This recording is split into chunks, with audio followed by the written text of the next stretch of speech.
Kisah inspiratif nyata kehidupan tentang penyesalan. Kisah nyata ini diambil dari cerita seorang ibu muda, sebut saja Nona, yang menyesal karena memutuskan untuk menikah dengan terburu-buru. Nona memutuskan menikah dengan pasangannya ketika umurnya baru saja menginjak 22 tahun. Setelah setahun menikah, keluarga kecil tersebut mendapatkan seorang malaikat kecil bernama Windy. Nyatanya kebahagiaan tersebut tidak berlangsung lama. Terjebak dengan rutinitas mengasuh anak, Nona pun merindukan kebebasannya. Hal tersebut diperparah dengan sang suami yang selalu sibuk bekerja sehingga dia merasa kurang diperhatikan. Lama-kelamaan, dia menjadi tidak sabaran dan sering marah ketika menghadapi sang anak yang semakin aktif. Hingga pada suatu hari, Nona berkenalan dengan seseorang melalui akun media sosial pribadinya.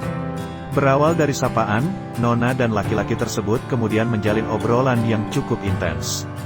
Dia merasa hidupnya lebih berwarna karena ada seseorang yang memperhatikan lagi. Tak lama kemudian keduanya memutuskan untuk bertemu. Setelah pertemuan tersebut, sikap Nona mulai berubah terhadap keluarganya. Dia menjadi semakin tidak sabar menghadapi sikap Windy dan sering sekali memarahinya. Sang suami pun menyadari perubahan tersebut dan bertanya apakah dia merasa stres atau terlalu lelah, tapi Nona mengatakan tidak ada yang perlu dicemaskan. Puncak rasa frustrasi yang dialami oleh Nona terjadi ketika laki-laki yang dikenalnya lewat media sosial itu ingin menemuinya lagi. Di saat yang bersamaan, Windy menjadi lebih manja dari biasanya. Hal tersebut membuatnya marah sekali dan memarahi si kecil sampai habis-habisan. Setelah amarahnya reda, dia lalu pergi dan meninggalkan Windy sendirian tidur di kamar. Sesampainya di rumah, betapa terkejutnya Nona ketika mendapati sang anak yang tengah memeluk erat boneka kesayangannya sudah tak bernyawa. Kejadian tersebut merupakan pukulan telak baginya dan membuatnya begitu menyesal. Sejak saat itu, Nona berjanji tidak akan pernah menyia-nyiakan buah hatinya kelak. Buat kamu yang jenuh ditanya kapan menikah dan ingin buru-buru mendapatkan pasangan, mungkin bisa mengambil hikmah dari kisah inspiratif kehidupan nyata di atas.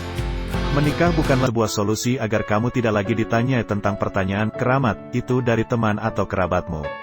Setelah menikah pun, nanti kamu akan terus saja dihadapkan dengan pertanyaan-pertanyaan sejenis yang juga tak kalah membuat gusar.